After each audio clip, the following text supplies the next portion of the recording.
조금 전에 한동훈 전 대표 그 서울시청 광장에서 마지막 피날레를 김문수 후보와 함께 했는데 한동훈 전 대표가 조금 전에 SNS를 올렸습니다. 물론 색깔이 다르게 저희가 칠한 부분 너무 낙담하지 마십시오. 포기하지 말아 주십시오. 국민의 뜻을 겸허히 최선을 다하겠습니다라고 했지만 핵심은 저 윗내용인 것 같아요. 국민들께서 불법 계엄과 불법 계엄 세력을 옹호한 구태 정치에 대해서 단호한 퇴장 명령을 내리신 것이라고 생각합니다.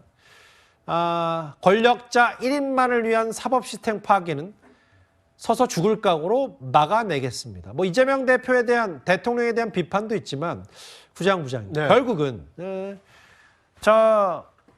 지난 유세 과정에서 했던 친윤에 대한 정조준 이런 메시지를 선거 끝나자마자 바로 한동훈 전 대표가 했습니다. 네, 대선은 이제 끝났습니다. 그리고 국민의힘의 이 지도부도 사실상 와해된 상태입니다. 예. 그렇기 때문에 대선 패배한 그 국민의힘에서는 새 지도부로 누구를 선출했느냐, 그래서 당을 재건할 것이냐의 문제가 남아 있습니다. 오늘 한동훈 전 대표의 메시지만 놓고 보면 당권에 대한 이 강한 도전 의지가 느껴집니다. 더더군다나 이 계엄을 만든 이른바 윤석열 전 대통령 그리고 윤 전 대통령과 가까운 친윤 세력에 대한 어떤 이 타도 의지, 이것이 느껴집니다. 그렇기 때문에 대선에서 이 패배한 김문수 후보 그리고 이 친윤 그리고 그 계엄 세력에 대한 척결을 내세우고 있는 한동훈 전 대표 그리고 끝까지 자리를 지켰던 안철수 의원, 국민의힘 당권을 놓고 최소한 이 3파전이 좀 예고가 되고 있는 것이 아닌가 하는 생각이 듭니다. 예. 또한 국외에 있긴 하지만 홍준표 전 대구시장이 대선이 끝났으니 귀국해서 다시 이 보수 진영을 재건하기 위해서 이 새로운 창당 또는 그 보수 재건에 나설지 그것도 주목이 됩니다. 대선은 대통령 한 사람을 선출하는 것으로 끝나는 것이 아니라 대선을 만든 진영은 국정을 어떻게 안정적으로 끌고 갈 것인지 새로운 리더십을 보완하기 위한 이 전당대회가 예고가 돼 있고 예. 대선에서 패배한 국민의힘 역시 대선 패배를 극복하고 1년 앞으로 다가온 내년 지방선거를 준비할 수 있는 새 지도부를 누구를 선출할 것인가 하는 숙제가 남아 있습니다. 예. 이 대선은 끝났지만 각 당은 또 다른 선거전에 들어갈 채비를 하고 있다 이렇게 볼 수 있을 것 같습니다. 낙담하지 말고 포기하지 말라라면서도 왜 이렇게 대선에 패배하게 됐는지에 대한 원인을 한동훈 전 대표가 본인 SNS에 저렇게 썼는데요. 실제로 지원 유세 과정에서도 한동훈 전 대표가 이런 말을 했었습니다. 그 목소리도 들어보겠습니다. 제가 여기 이렇게 빨간 옷 입고 2번 달고 호구처럼 나선 건 저 친윤 떨거지들의 호구가 되기 위한 게 아닙니다. 바로 여러분과 대한민국의 호구가 되기 위한 겁니다. 제가 며칠 전부터 친윤 구태 척결을 말씀드리고 있습니다. 그거 대선 끝난 다음에 당권 이런 거 아닙니다. 그게 이번 대선에서 김문수가 이기는 유일한 길이기 때문입니다.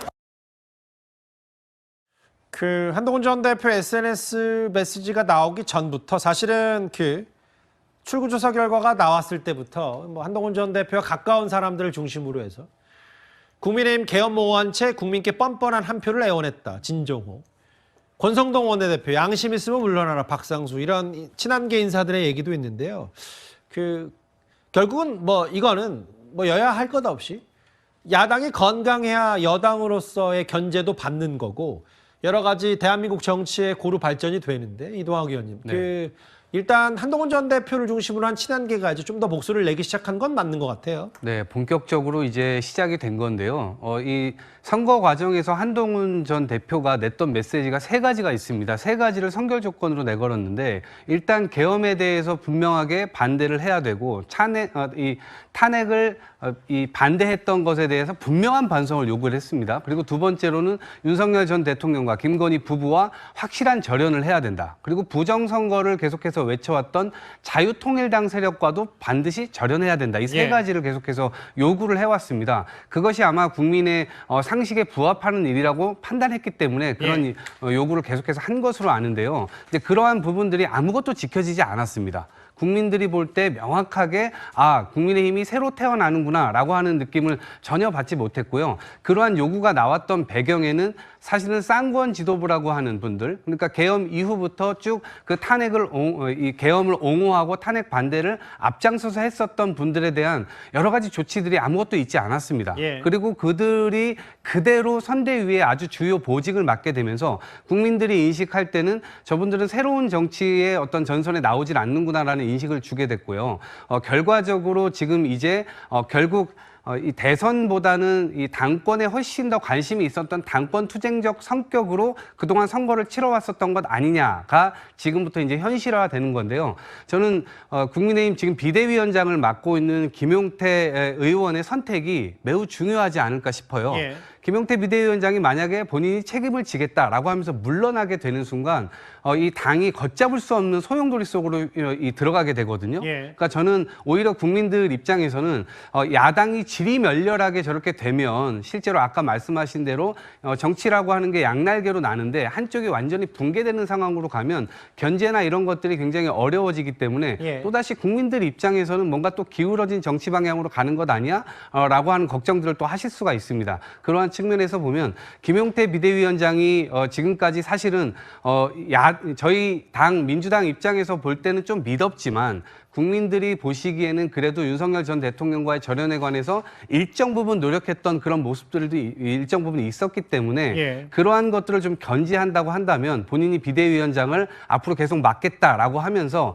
국민의 상식선에서의 어떤 인사 이런 것들을 통해서 야당 스스로가 예. 윤석열 전 대통령과의 어떤 문제라든지 이런 것들을 스스로 좀 이 해결해 나가는 그래서 집권 여당에서 뭔가 하는 것이 아니라 그리고 수사기관에서 뭔가를 하는 게 아니라 스스로들이 그러한 잘못된 점에 대해서 정리를 할 때 대한민국 정치 전선에서의 어떤 상식선으로 다시 돌아올 수 있는 기회를 갖게 되지 않을까 싶은데 그런 것들을 실제로 해내지 못한다고 한다면 앞으로 굉장히 큰 이 소용돌이 속에서 국민의힘은 굉장히 어려운 처지로 굉장히 크게 전락하지 않을까 싶습니다.